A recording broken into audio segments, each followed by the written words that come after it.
Hello everyone, today I'm back in World of Guns, Gun Disassembly, and today we are looking at yet another classic battle rifle. This time we've got the FAL, and this is actually a really interesting rifle. If you don't know a lot about it, I'm gonna tell you some stuff, I guess. As far as I know, we're gonna take a look at it and take it apart and see how it works, also see how it functions. So basically, if we start from the beginning, this is, at least by me, considered one of the crucial Cold War rifles out there. And that's because it was incredibly widely used during the Cold War. So basically, I believe the use of these rifles started in the sort of mid-50s, and as you can see, it looks quite advanced for the mid-50s. So let's go from the beginning, and then I'll tell you a little bit about the history. So this is a 308 or 7.62 NATO caliber, basically battle rifle. It was a military select fire rifle, and it was very widely adopted. I read that like 90 or something crazy like that countries adopted this rifle, which is pretty insane. Granted, they were not all major countries, but it's still remarkable how many people actually got to use these rifles. So, as I said, sort of put into service during the mid-50s. As you probably know, during that time, the NATO alliance was sort of consolidating, and of course, being the winners of the Second World War, the Americans wanted to have pretty much the most say in what the alliance is going to do, or is going to be. So basically, they sort of shoehorned their idea of having a common cartridge for all of the military rifles of all of the member states of the NATO pact, and they, because they had a very large influence in that organization, they sort of pushed the idea of having a full power rifle cartridge as this cartridge, and they suggested the newly developed 308 or 7.62 cartridge to be this cartridge. And of course, some other countries, mainly Britain and some other ones, were at that time developing their own new cartridges, and most of them were actually more of intermediate style, so less power, more controllable. And the Americans really did not want to hear anything about it, so they just pushed right through with their idea of the 308, and they managed to get it to succeed. So pretty much the whole alliance adopted this new 308 cartridge, and of course the countries didn't have any rifles that would chamber this new cartridge, so naturally they either had to rechamber their existing firearms, or they went ahead and bought some new ones. And one of the rifles that was on the market at that point was the FAL. I didn't say this. It was produced by the FN company, factory out of Belgium, and it was a commercial rifle. So pretty much any country could buy these rifles from the factory. They could probably just spec them out however they wanted, and they would the Belgians would be happy to sell them some rifles.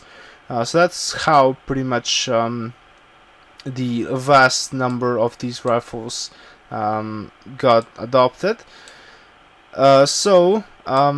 That's pretty much a little bit about the history. Of course, as you know, later the Americans discovered that the full power rifle cartridge really was not the best for especially full auto fire, because this thing would be not incredibly controllable during auto fire with that cartridge.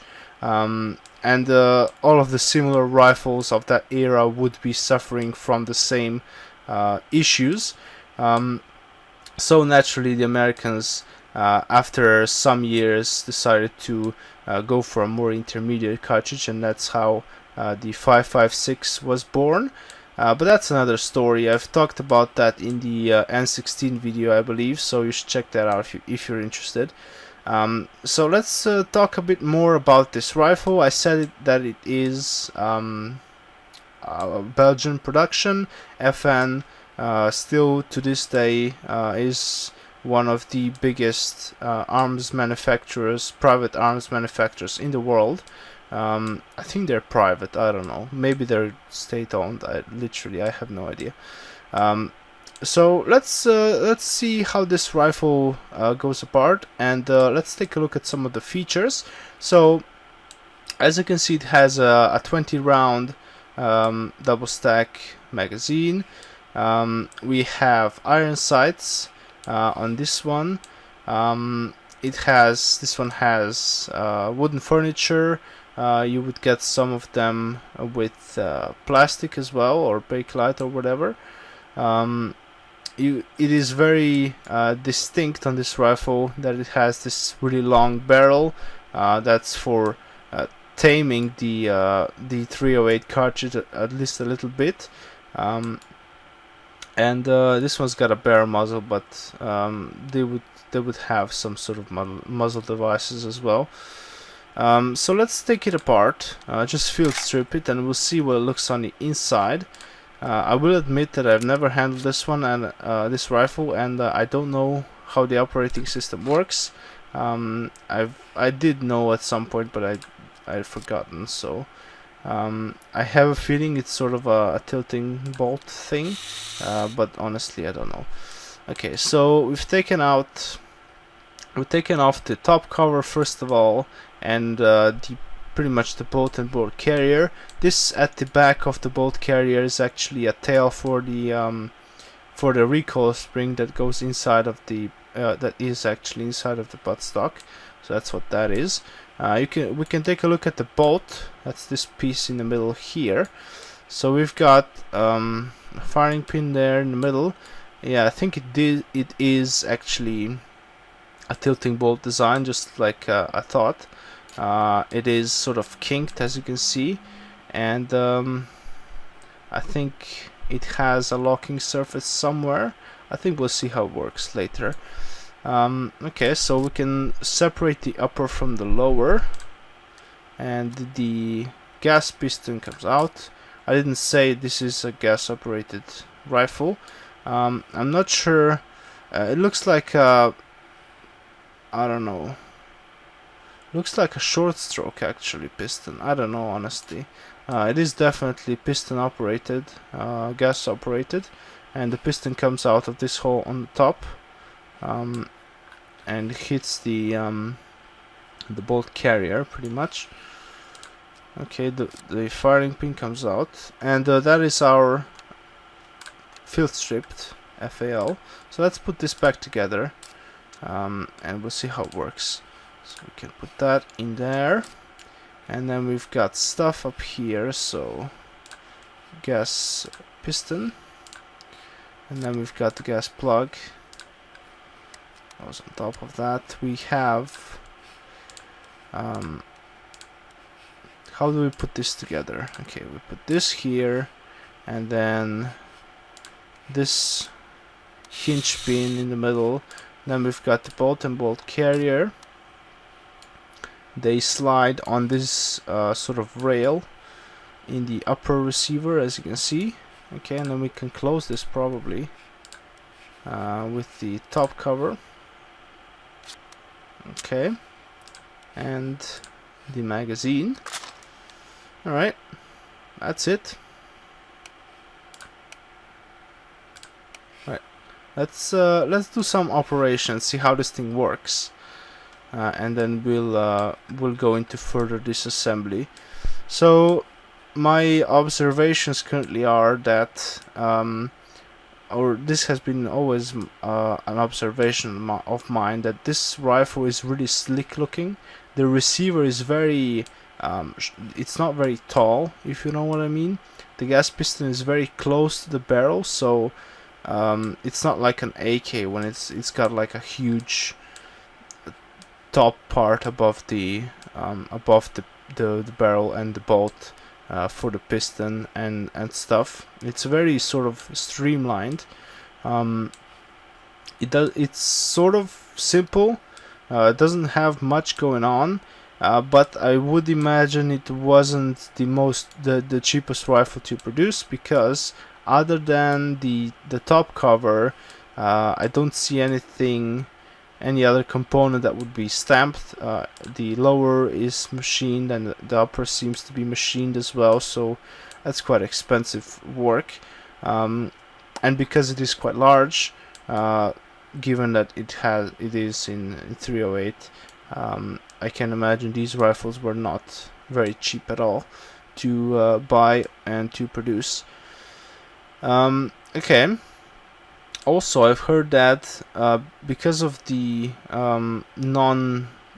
because it doesn't have a front locking bolt, it's not the most accurate rifle in the world. However, it does seem to be very reliable, so that's sort of a trade-off there. Okay, so let's see how this works. Let's take some shots first of all. This barrel is really long, as you can see, so that's a single shot. And then if we flip this switch over here, go. Alright, nice.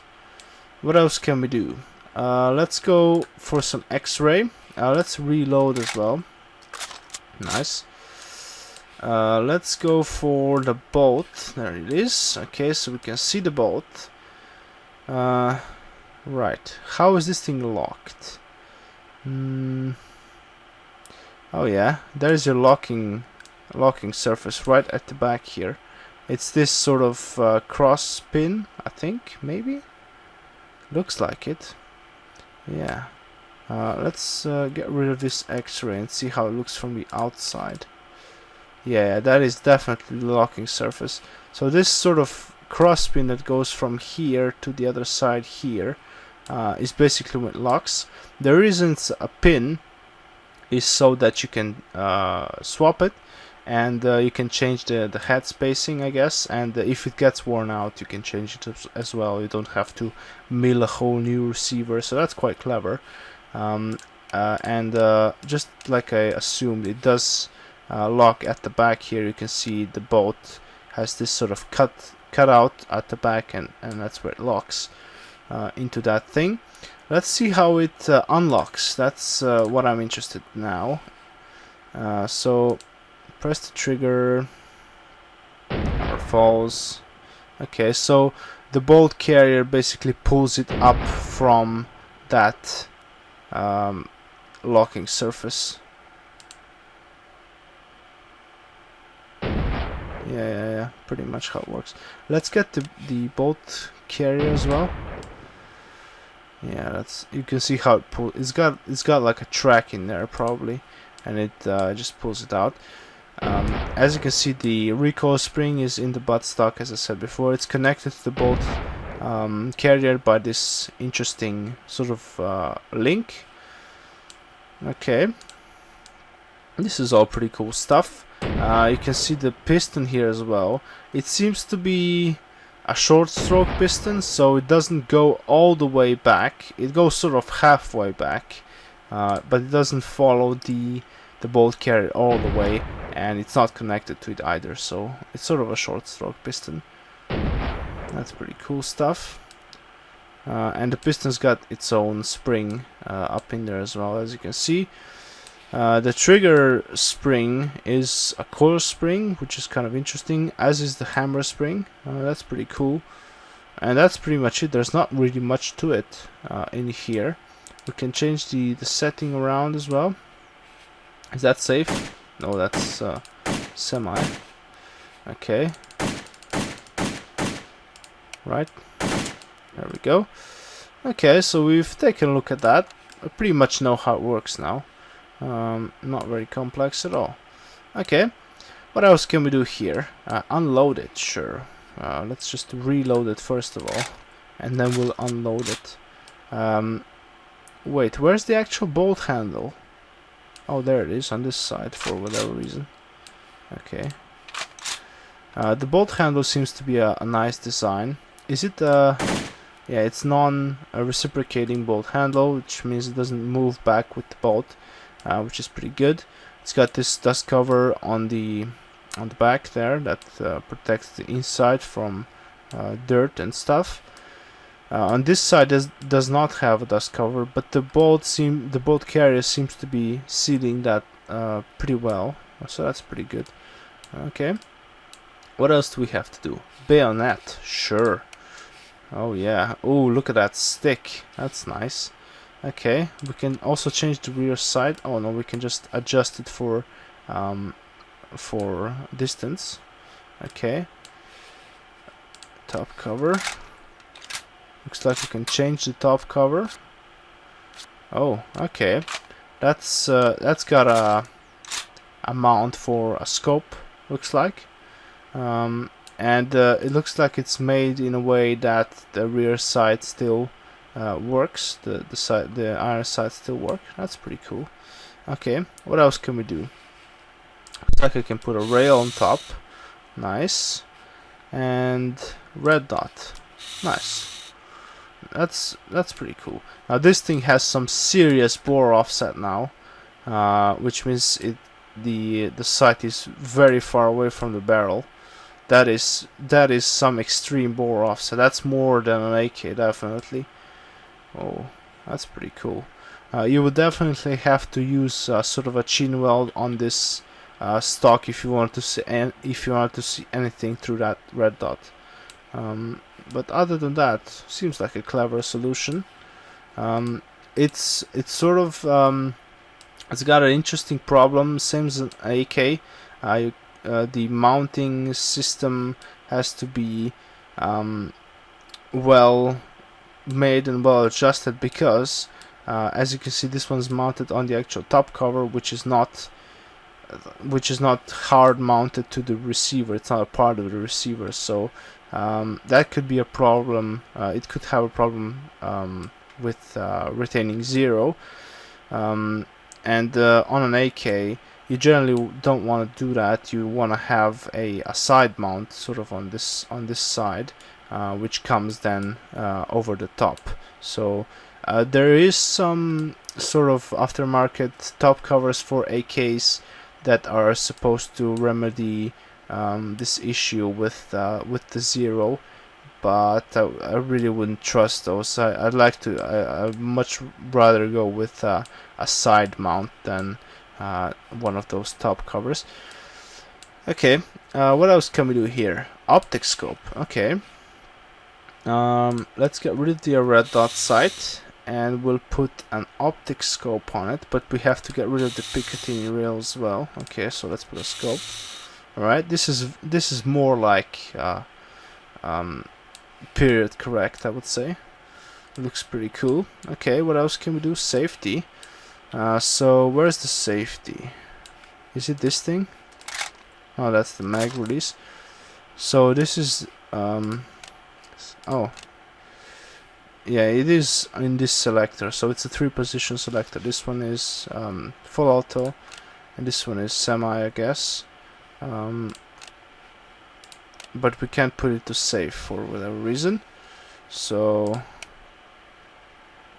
oh, this one is semi-auto. Repetition, I guess. Okay. How do I put it to safe? There it is. Okay. And let's toggle some cutaways as well. what can we see? Oh, we can see the whole thing. Jesus. Okay. Not much going on here, actually. That's pretty cool. Okay. Let's take a shot or two. Oh, it's unsafe. Okay. Nice. Let's just go slow motion. Where is it?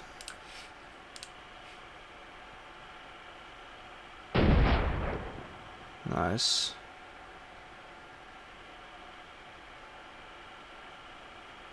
Okay. And lock. That's pretty cool. Alright. I think that's probably enough for our operation of the FAL. Let's now take it apart in more detail and see what it looks like on the inside more thoroughly. So let's get out of here and let's go into disassembly. Okay. So we take out the mag first of all, obviously. We've got the top cover.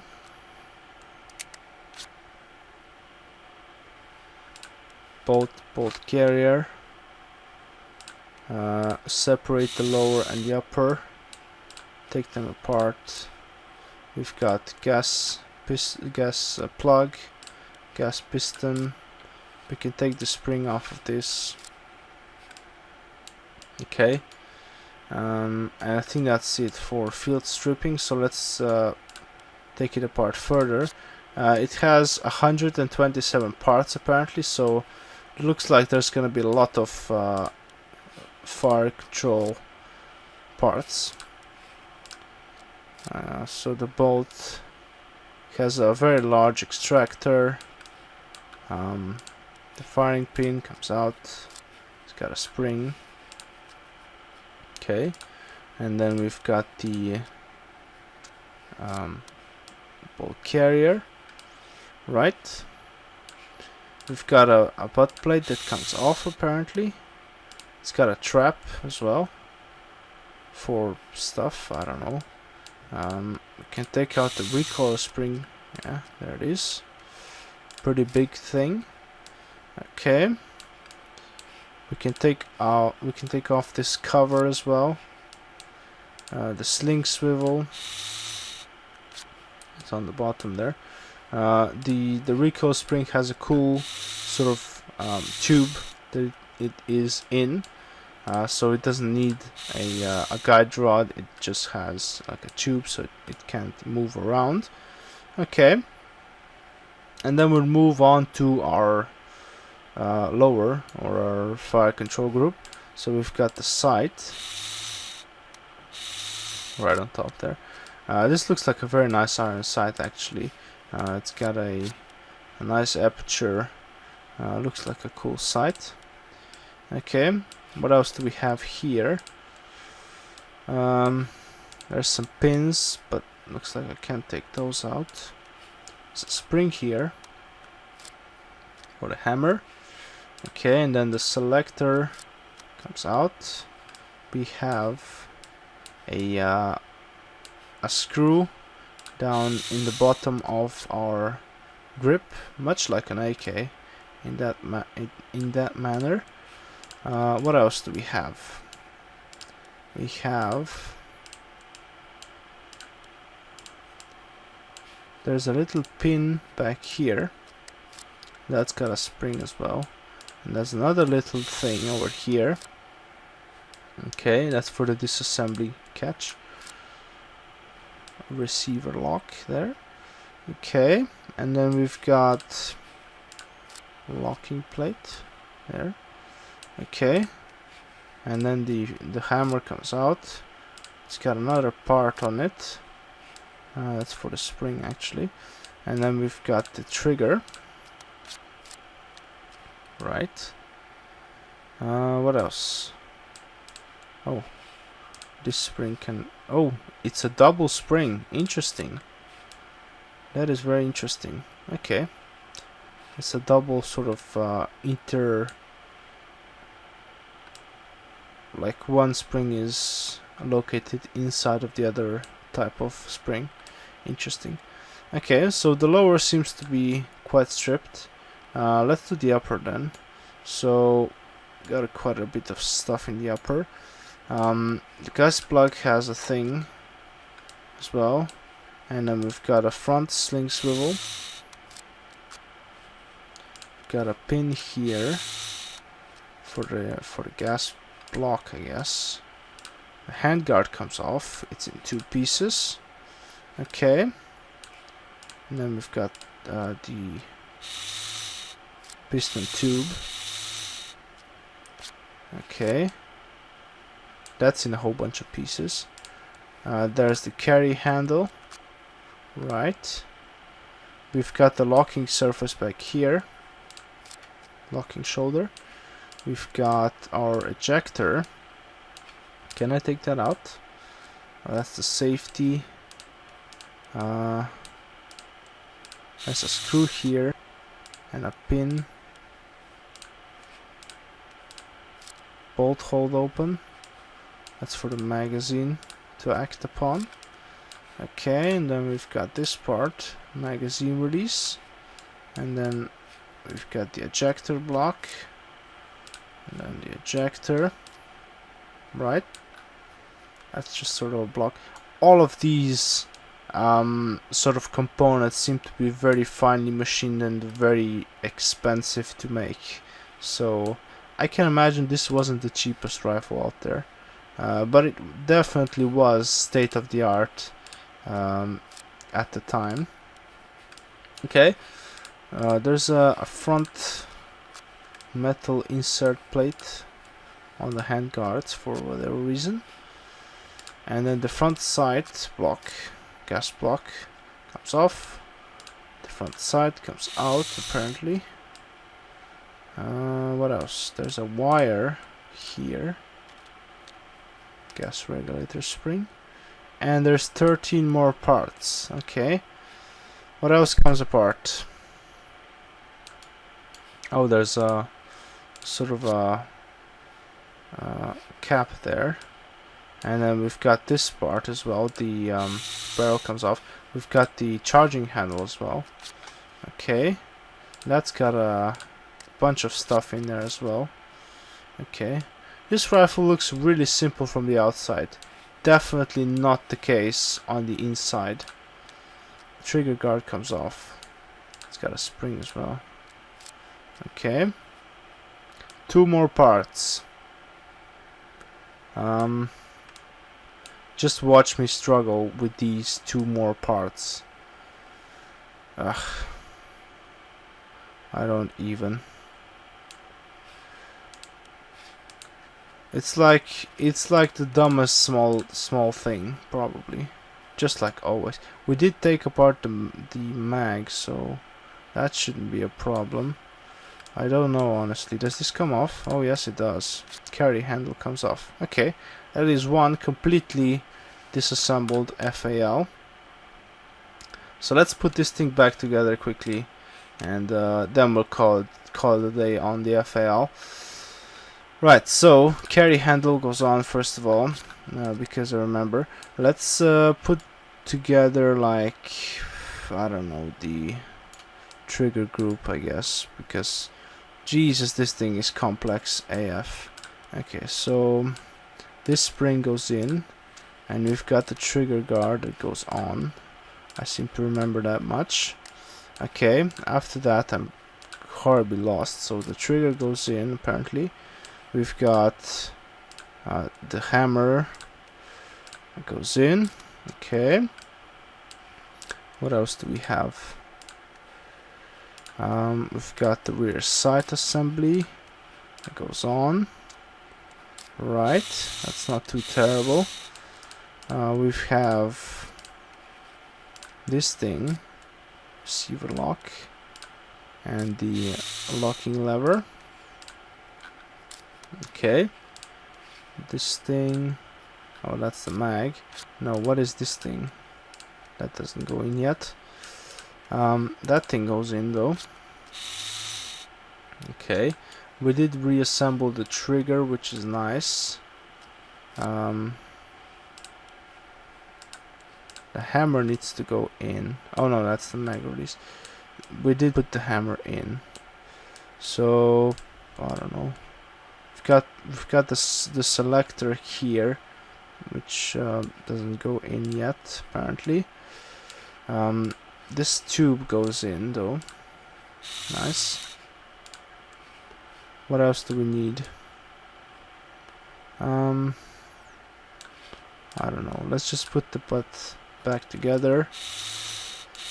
Okay. That goes on. Right.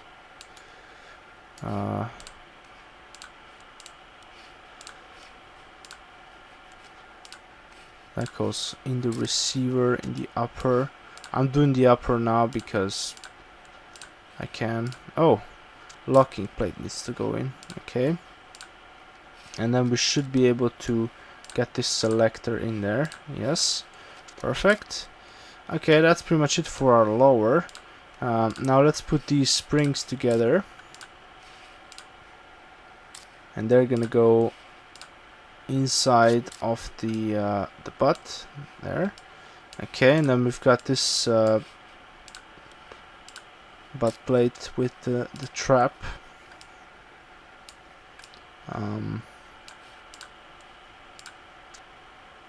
Okay, that goes on top of the spring. Perfect. And then the bolt carrier. There's the tail for it. There's the screw for the butt plate. And then we've got the firing pin.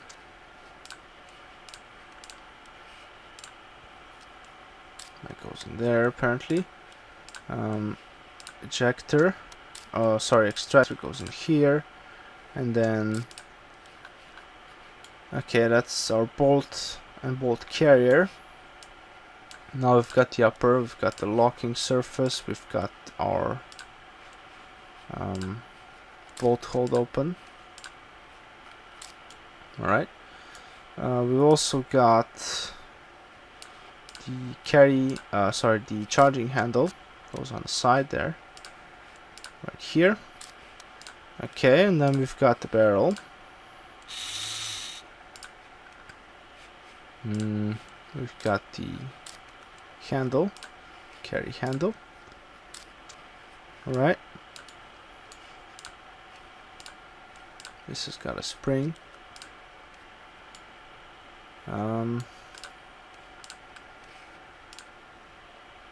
Assembly cap.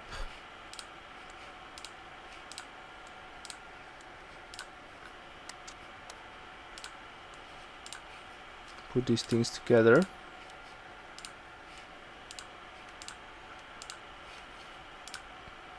Alright.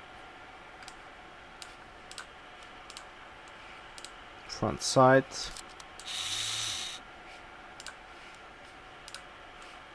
That goes here. And then the gas tube. Right.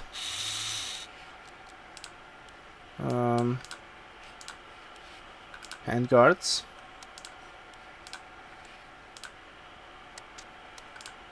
Nice. We've got the swivel,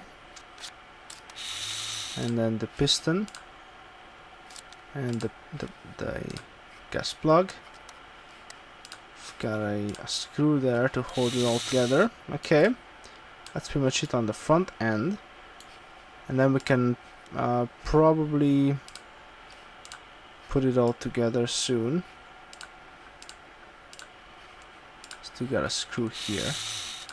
Okay, now it goes together, and the bolt carrier go in. We've got this hinge pin, top cover, and mag. Alright, so this has been it for our FAL. I hope you enjoyed this. If you liked it, you can press the like button and subscribe to my channel. You can also check out my other videos, and I will see you next time.